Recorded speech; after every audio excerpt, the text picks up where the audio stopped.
Bernardo, buenas tardes. ¿Qué tal? ¿Cómo estás? Muy buenas tardes, un abrazo. Gracias, Bernardo. Pues mira, la verdad es que hoy vamos a ver si podemos combinar dos temas, la espiritualidad y el pragmatismo, a lo que aspiramos, lo que deseamos como seres aspiracionalmente en busca de mejoría, de perfección social, individual y la realidad política y electoral. Cómo has visto, Bernardo, este proceso de electoral en curso en lo que llevamos hasta ahora? ¿Cómo lo has visto, Bernardo? Julio, te agradezco mucho la pregunta porque no solo de Dios vive el hombre, o sea, Sí. la parte política, social es una parte central en la vida del ser humano y yo he sido consejero electoral casi por 20 años. Uh-huh. En el viejo IFE, a fines de los 90, estuve en el Consejo Local, después en el YEM, que es lo que hoy llamamos OPLE, después regreso al INE, sobre todo vinculado al Estado de México. Uh-huh. Déjame decirte que estas elecciones para mí son las más extrañas que hemos vivido en los últimos años. Son las elecciones más bisagras. Quizá el único parangón sería las novedades que nos ofreció Fox en el año 2000, cuando se convierte en un candidato ranchero, ¿no? Uh-huh. Charachero, echado para adelante y además muy, muy religioso, cuando iza el estandarte guadalupano al estilo de Miguel Hidalgo al inicio de su campaña. De Sí. ahí nunca había visto una elección tan extraña como ahora. Fíjate, está el tema del COVID, que ya en sí lo hace particular, el proceso electoral y las elecciones como tales. Pero también lo que tenemos son lo que muchos han dicho, es un lugar común, la ausencia de propuestas. Es decir, las campañas no están atendiendo las preguntas claves que hoy tiene la población. ¿Cuáles son las preguntas claves? Es cómo salimos de la pandemia y cómo salimos del bache económico, cómo construimos nuevamente empleos, cómo recuperamos la economía. Pareciera ser que no hay pandemia y no hay propuestas concretas al respecto. Otro elemento para mí novedosísimo y muy, muy complejo no es tanto la politización, ¿no? Porque eso en cada proceso electoral se da.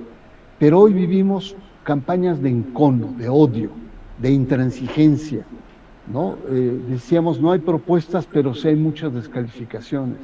No hay planteamientos, pero sí hay agravios, ¿no? Hay una actitud de revancha muy fuerte. Otra característica también es la debilidad de los partidos políticos. Y digo de todos, las divisiones internas, los grupos, la oposición está desangelada, sin liderazgos, es una oposición que no tiene renovación y es una oposición débil en general. Ahora, déjame decirte que juega más a los errores de la cuarta que a la capacidad de propuesta que pueda tener. Y lo novedoso es que la oposición la están jugando pues miembros de la sociedad civil aristocrática de este país, encabezadas por Claudio X González y otras parecidas, ¿no? O periodistas, intelectuales, líderes de opinión de aquellos que han sido acusados como chayoteros. Uh-huh. Quizá en ellos está la mayor oposición que estamos viviendo. Y por otra parte, pues la cuarta T pues está desgastada. Ciertamente en las intermedias siempre hay un cierto desgaste de poder, pero aquí hay una cierta desilusión de muchos votantes por AMLO en el 18, sobre todo en términos, Julio, en términos de la cuestión de colectivos de mujeres decepcionados por la actitud no abierta por parte del presidente, grupos ambientalistas por sus programas energéticos y y organizaciones de la sociedad civil que están sobre todo como cuestionando las obsesiones del presidente, esta actitud que tiene, y sobre todo frente a lo electoral. Nunca antes, y con esto concluyo, había visto un proceso electoral en donde se habían enfrentado de tal manera el gobierno con el órgano electoral. Nunca había pasado esto. Sí había habido guerras, pero eran guerras subterráneas, eran actitudes que se jugaban más bien debajo de la mesa o en ámbitos jurídicos, etcétera, pero no así, tan abiertamente. Y eso es algo totalmente novedoso, es decir, un presidente que cuestiona permanentemente la imparcialidad del órgano electoral, y un órgano electoral que también se sube al ring, se pone los guantes, sobre todo Ciro Murayama y Lorenzo Córdoba, y entran a la arena política. Entonces, el tema aquí, bueno, ¿cuándo habíamos visto que el órgano electoral esté amagando con cárcel al presidente, ¿no? O ahora las recientes declaraciones de Lorenzo Córdoba al decir que la excesiva intervención del presidente en el proceso electoral puede ser causa de nulidad electoral. Sí. ¿No? Entonces, estamos viviendo un momento, digamos, múltiple de crispaciones que reflejan este momento de polarización que se ha venido acumulando y que el proceso electoral ha decantado, ha agudizado. Y finalmente yo te diría, Julio, que no puede ser que el presidente sea garante del proceso electoral. Sería como regresar a los años 70 o 80. El gobierno no puede hacer esto, el presidente tampoco. Pero tampoco el instituto electoral, el órgano electoral, se puede convertir en un contrapeso político. Ante la ausencia, ante los vacíos, no puede ser que estemos viviendo esto. De tal suerte que con todas estas, posturas y situaciones extrañas y bizarras, yo veo un proceso electoral muy complejo.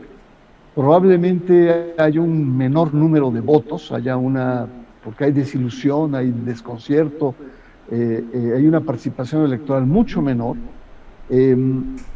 Ya empieza a haber visos a 19 días de mayor violencia, se está acumulando la violencia en diferentes lugares.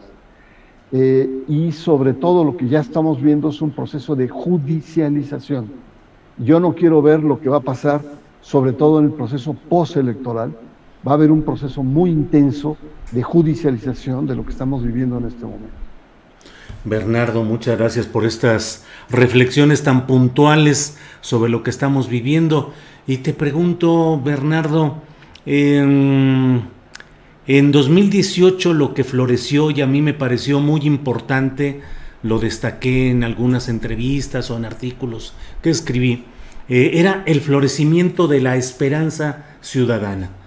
Como en 2000 cuando mucha gente creyó que con este bravucón empresario con botas y cinturón vaquero y toda la cosa iba a cambiar México, hubo una esperanza que luego se convirtió en decepción.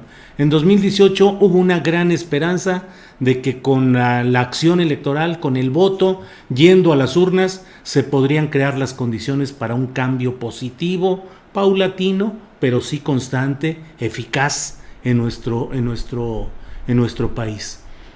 Hoy todas estas circunstancias, candidaturas de chapulines, de gente reciclada desde los segmentos más oscuros de la política, convertidos ahora en candidatos, este estilo farandulero de hacer comerciales y propaganda política recurriendo a lo más elemental del morbo, de la insinuación fácil, ¿qué tanto puede afectar la confianza y la esperanza del pueblo mexicano en que puedan darse cambios, o podemos caer en el fatalismo clásico de decir, pues todo es igual, todo así sucede, nada cambia y nada va a cambiar? Sí, yo creo que tocas un aspecto muy importante, que es el tema de la noción de cambio. Y yo recuerdo cuando escribimos el libro de AMLO y la Tierra Prometida. Sí. Ese libro, en la introducción, yo debato la noción de una cierta concepción mesiánica de AMLO, dicha por la oposición, ¿no? El mesiánico tropical o este mesiánico subdesarrollado, que estaba mucho en la expectativa, si iba a venir un Mesías que iba a cambiar. Y yo utilicé precisamente la metáfora bíblica de Moisés como el gran Mesías en el Antiguo Testamento, para decir que el tránsito que ofrece Moisés, que libera al pueblo judío del yugo que tenía de Egipto, y lo libera de manera espectacular, tarda 40 años en llegar a la tierra prometida, la tierra donde emanaba leche y miel, y era como el gran sueño. Pero la pregunta es, ¿por qué tardaron 40 años en llegar a la tierra prometida cuando de Egipto a la zona de Israel pueden ser 15 días caminando más o menos a buen paso?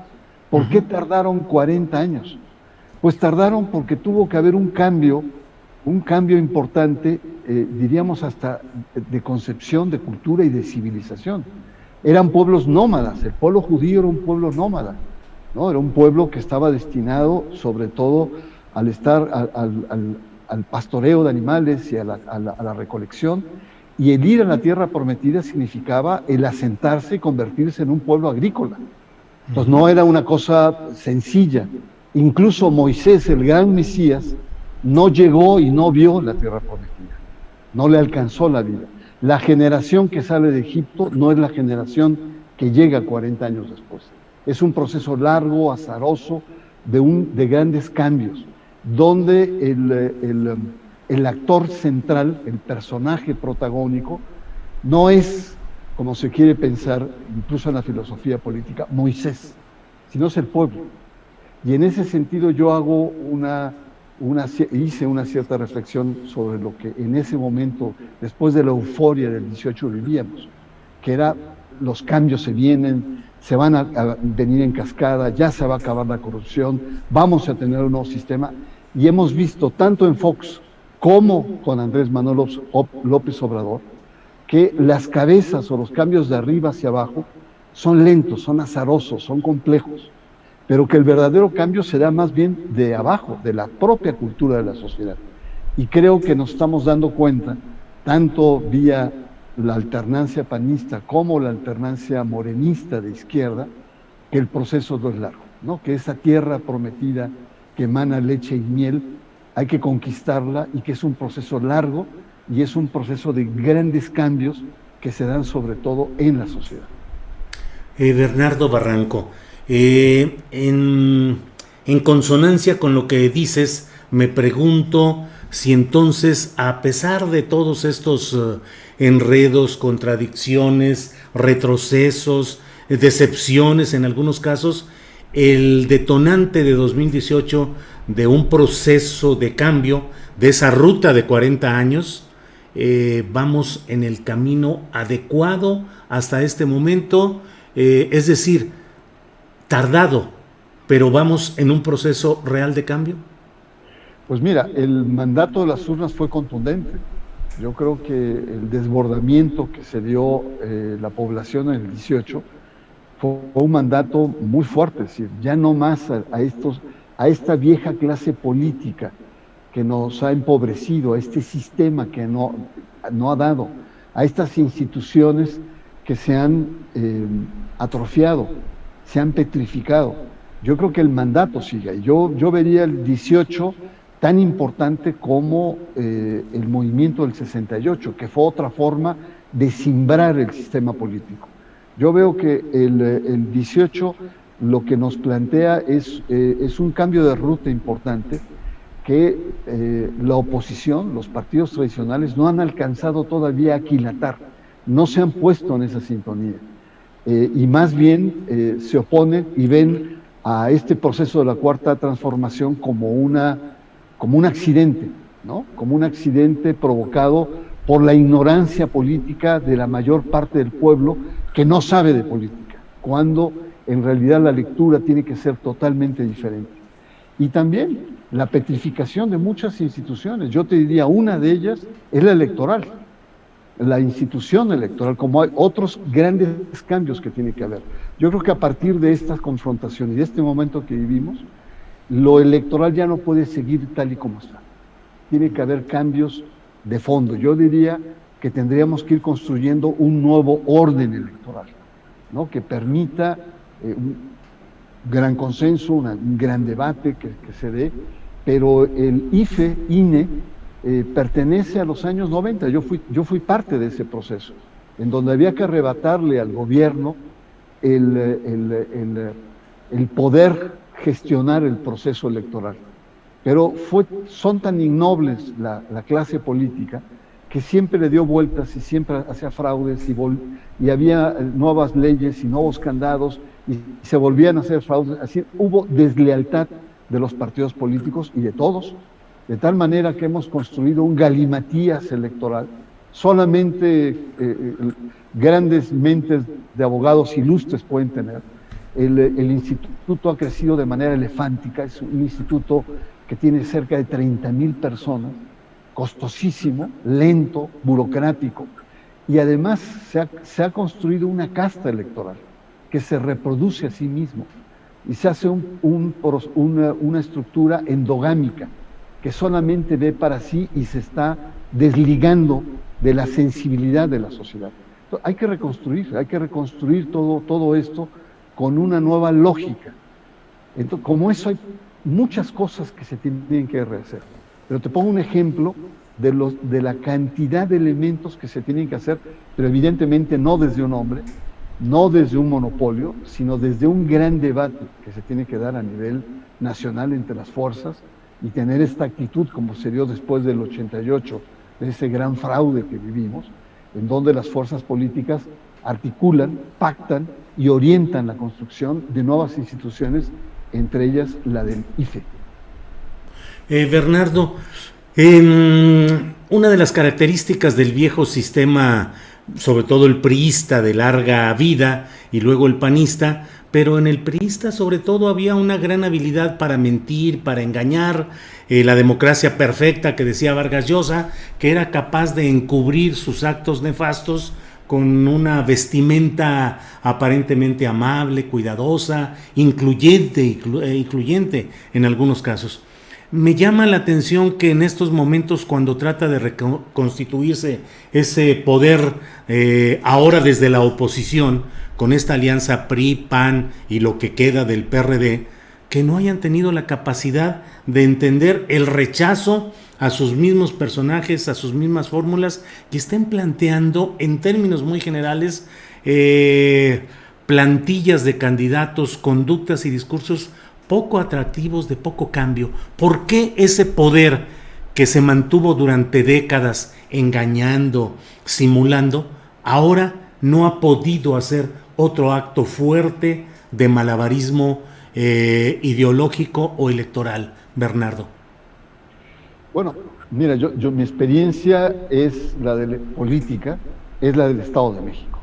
Uh-huh. Yo diría, el Estado de México es la clase política que guarda con mayor esencia este viejo priismo hipócrita que tú has descrito muy bien. Y se mantienen las formas y un lenguaje incluyente, de apertura, etc. Y sin embargo, en el momento de la verdad, es un sistema político excluyente, autoritario y, como diríamos en los viejos tiempos, bonapartista. Es decir, es el Estado el que elige, el que distribuye los diferentes conductos de poder. Yo creo que a nivel federal, a nivel nacional, esta estructura está totalmente dislocada.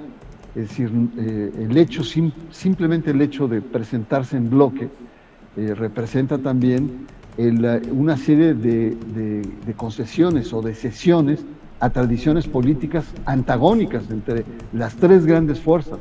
Y lo que ha hecho es una estructura, una propuesta extraordinariamente híbrida, como la que estamos viviendo. Y el reciclaje de personajes que tienen cierto asidero, sobre todo en lo local, y personajes estrambóticos.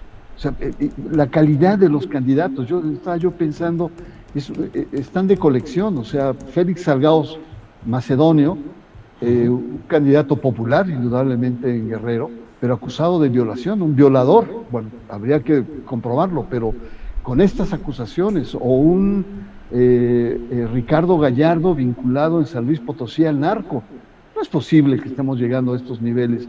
O una mentirosa Clara Luz Flores de Morena en Nuevo León, cuando decía que que solamente había tomado un curso en Nexium, y después sale este video donde prácticamente hay una relación muy cercana, hasta de coqueteo, entre el líder de Nexium. Es decir, ¿qué personajes estamos teniendo? Y luego, pues, hay muchos otros aspectos que también son muy... yo estaba viendo algunos personajes, Montserrat Ruiz en Tecámac, aquí en el Estado de México, donde la candidata utiliza la imagen de Superman, de Henry Cavill, que la fuerza, ¿no? Y que necesita solamente la kriptonita le puede vencer, ¿no?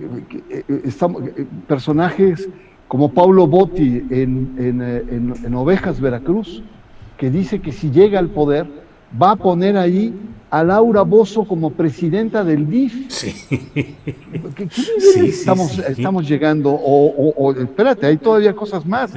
La supuesta doctora Elvia Alonso en Escobedo, panista, promete al llegar al poder a repartir cantidades industriales de Viagra para disminuir la violencia y la inseguridad en el municipio. Yo pensé que solamente esto pasaba en La Habana, cuando Fidel Castro decía que había que hacer el amor a falta de televisión, de cine, de muchas otras cosas, ¿no? Y en fin, tenemos una colección de candidatos que refleja que estamos en un proceso de reacomodo de una vieja clase política tradicional, acartonada, con viejos esquemas, con un viejo lenguaje, y en este momento estamos viendo personajes que tienen cierta asidero en la sociedad, pero que son un verdadero desastre en términos de lo que requiere el país como el relevo de una nueva clase política. Estamos entonces en esta crisis de una nueva clase política que está emergiendo, otros reciclajes de la vieja, pero que no alcanzan con altura, con aplomo, con sagacidad, lo que requiere el país, y muestra lo que somos en términos políticos. Los partidos no han destinado esfuerzos en formar cuadros. Esto es lo que estamos viviendo, y tenemos casos, pues, con Rocío Pino de redes sociales, diputada federal, en donde promete operaciones estéticas de seno y de nariz para las mujeres. Sí. Y además su spot sale pues, mostrando sus senos, un poco medio no maquillado, sino estos efectos. Sí. ¿Qué es lo que estamos viviendo, Julio? ¿A dónde estamos llegando? Yo jamás imaginé, por eso te decía al principio, que estamos viviendo una de las elecciones más bizarras, más raras, más atípicas que en los últimos años hemos tenido. Bernardo, todo esto en el marco de una gran descomposición social debido a la violencia del crimen organizado, a los montones de mexicanos que están perdiendo a sus seres queridos en circunstancias salvajes por esta violencia criminal, con los problemas de la pandemia que han implicado un cambio en la forma de ver al mundo, su realidad, las aspiraciones, hasta la temporalidad vital. Todo eso, y ahora esta fiesta descompuesta de lo electoral. ¿Qué impacto? Y con eso tal vez podamos ir cerrando esta plática, Bernardo, a reserva de lo que quieras agregar, pero ¿qué tanto todo esto puede impactar a un mayor retroceso en la visión de los mexicanos hacia su futuro, hacia sus expectativas de un cambio positivo? Pues mira, yo espero que esta elección no haya más violencia, que sea una elección dentro de los parámetros civilizada, que haya respeto al resultado y al mandato que hace el pueblo, que esto dé legitimidad plena a las próximas autoridades que van a entrar, a la recomposición que vamos a vivir en términos políticos. Muchos aquí en tu mesa han pronosticado que probablemente Morena gane, pero no arrase, como al principio incluso se llegó a pensar. Y esto va a significar un enorme esfuerzo de diálogo, de debate, de discusión, pero mientras no haya un cierto consenso en la clase política y en la sociedad de un proyecto de país, estas tensiones van a seguir. Mientras la vieja clase política siga apostando a los errores de Morena, siga apostando a las obsesiones del presidente Andrés Manuel López Obrador, a la decepción a la 4T, no vamos a salir adelante. Se requiere mayor altura en términos de debate y mayor altura en términos de, efectivamente, hacer propuestas, pero no propuestas de corto plazo. La situación como la describes, la violencia, la pandemia, el momento que estamos viviendo a nivel mundial, nos plantean la urgencia, la necesidad de hacer un gran pacto, ¿no?, que implique un diseño de futuro, en donde probablemente haya mucho que ceder, haya mucho que negociar, pero que se requiere. Y lo que veo por el estado de ánimo, sobre todo el estado de ánimo revanchista de unos y de otros, los enconos, los odios, impiden que se pueda llegar a esto. Entonces, sí creo aquí, sobre todo, una gran responsabilidad por parte del presidente de tener una actitud más conciliadora hasta cierto punto, de tener una actitud de mayor diálogo con las diferentes fuerzas, y sobre todo a partir de la segunda parte de su mandato, el poder encontrar caminos, consensos, diálogos que nos den certeza desde la inversión, pero también desde aspectos de retrabajar lo que es la descomposición de muchos de los tejidos sociales que el país vive, ¿no? Este sería casi como mi carta a los Santos Reyes de manera anticipada, mi querido Julio, pero ojalá podamos llegar a algo así o algo que se acerque a un gran diálogo. Bernardo, como siempre, aprecio mucho tu calidad intelectual, tu visión, la información, la perspectiva que nos permites tener de todos estos temas. Sabes el aprecio intelectual que tengo hacia ti, así es que siempre es un gusto poder platicar contigo, y a reserva de lo que quisieras agregar, por mi parte creo que ya le dimos una buena repasadita a este tema del momento, pero con muchos aspectos trascendentes que son las elecciones. Bernardo Barranco. Te agradezco muchísimo, Julio, sobre todo que no me hagas hablar de Dios ni de los magnos espíritus que rodean a nuestro país, sino de cosas más mundanas, más terrenas, que también me apasionan. Así es, lo sé. Bernardo, muchas gracias y seguiremos en contacto. Gracias y buenas tardes.